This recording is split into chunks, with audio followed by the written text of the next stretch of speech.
Baik, Assalamualaikum warahmatullahi wabarakatuh.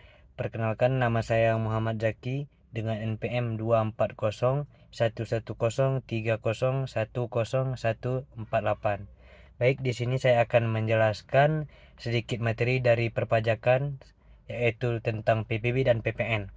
Baik, yang pertama ada PBB, yaitu pajak bumi dan bangunan, dan PBB terbagi menjadi dua, yaitu PBB 2 dan PBB 5. PBB 2 yaitu pajak bumi dan bangunan di bagian perdesaan dan perkotaan. Ini adalah pajak untuk rumah tinggal, ruko, atau tanah kosong yang milik pribadi ataupun perusahaan yang digunakan di lingkungan warga.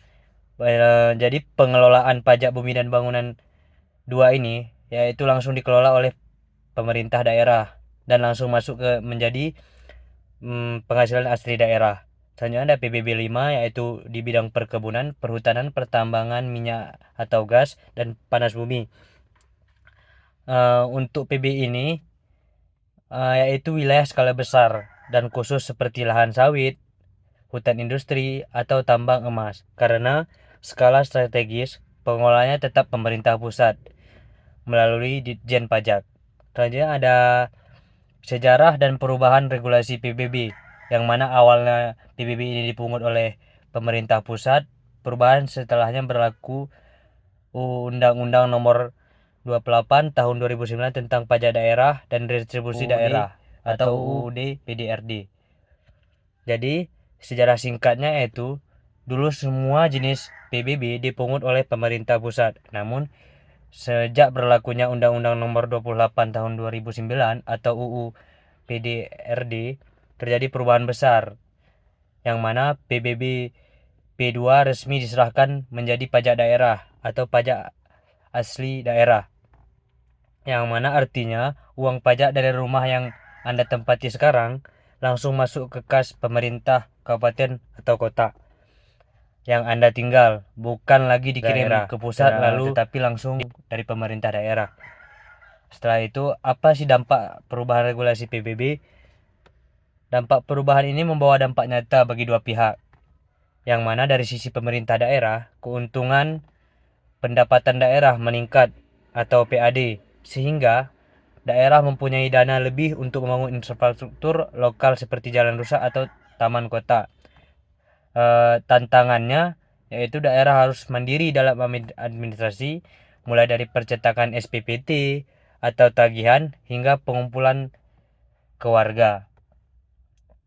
Dari sisi masyarakatnya atau wajib pajak, keuntungan yaitu pelayanan jadi lebih dekat dan cepat.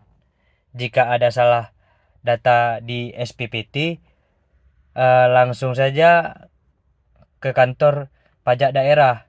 Jadi tidak lagi melapor ke pusat, sedangkan langsung ke kantor pajak daerah setempat. Setelah itu ada tantangan bagi wajib pajak atau masyarakat. Kadang-kadang ada penyesuaian tarif pajak atau NJOP yang ditentukan daerah yang mungkin terasa meningkat dibandingkan saat dikelola oleh pusat. Selanjutnya ada PPN, yaitu pajak pertambahan nilai. Apa sih itu PPN? PPN adalah pajak atas konsumsi barang atau jasa yang setiap kali kita membeli kopi di kafe ataupun membeli barang-barang di minimarket ataupun mall, biasanya ada tambahan 11% dari harga aslinya. Jadi yang menanggung PPN ini adalah konsumen akhir, yaitu kita si konsumen. Mengapa konsumen akhir? Karena penjual hanya bertugas memungut dan menyetorkannya ke negara. PPN dibebankan kepada pembeli karena kitalah yang menikmati manfaat dari barang atau jasa tersebut. Selanjutnya ada PKP dan non PKP. PKP atau pengusaha kena pajak. Pengusaha yang bisnisnya sudah besar dan wajib memungut PPN dari pembeli. Sebaliknya lagi, non PKP yaitu non pengusaha kena pajak. Pengusaha kecil yang belum wajib untuk memungut PKP terhadap konsumennya. Batas omset atau batas angka untuk menjadi PKP adalah 4,8 miliar per tahun. Jika omset sudah di atas itu, wajib jadi PKP. Jika di bawah 4,8 M, boleh memilih tetap menjadi non PKP ataupun boleh mendaftarkan diri sebagai PKP. Untung rugi menjadi PKP. Keuntungan untuk menjadi PKP terlihat lebih profesional, bisa bekerja sama dengan perusahaan besar atau instansi pemerintah, dan bisa mendapatkan kembali pajak pembelian bahan baku atau pajak masukan. Setelah itu, keuntungan menjadi non-PKP. Harga jual lebih murah karena tidak ada tambahan PPN 11% dan administrasi sangat simpel atau tidak perlu lapor PPN tiap bulan. Jika saya memiliki usaha sendiri, apakah saya memilih menjadi PKP atau tidak? Baik, jika saya punya usaha sendiri, misalnya saya akan membuat usaha bisnis catering, maka saya akan memilih tetap menjadi non PKP selama omset saya masih di bawah 4,8 M. Alasannya karena konsumen saya adalah masyarakat atau perorangan. Masyarakat biasanya sangat sensitif terhadap harga. Jika saya menjadi PKP, maka otomatis harga nasi kotak saya otomatis naik 11% dan itu bisa membuat pelanggan lari ke kompetitor lainnya.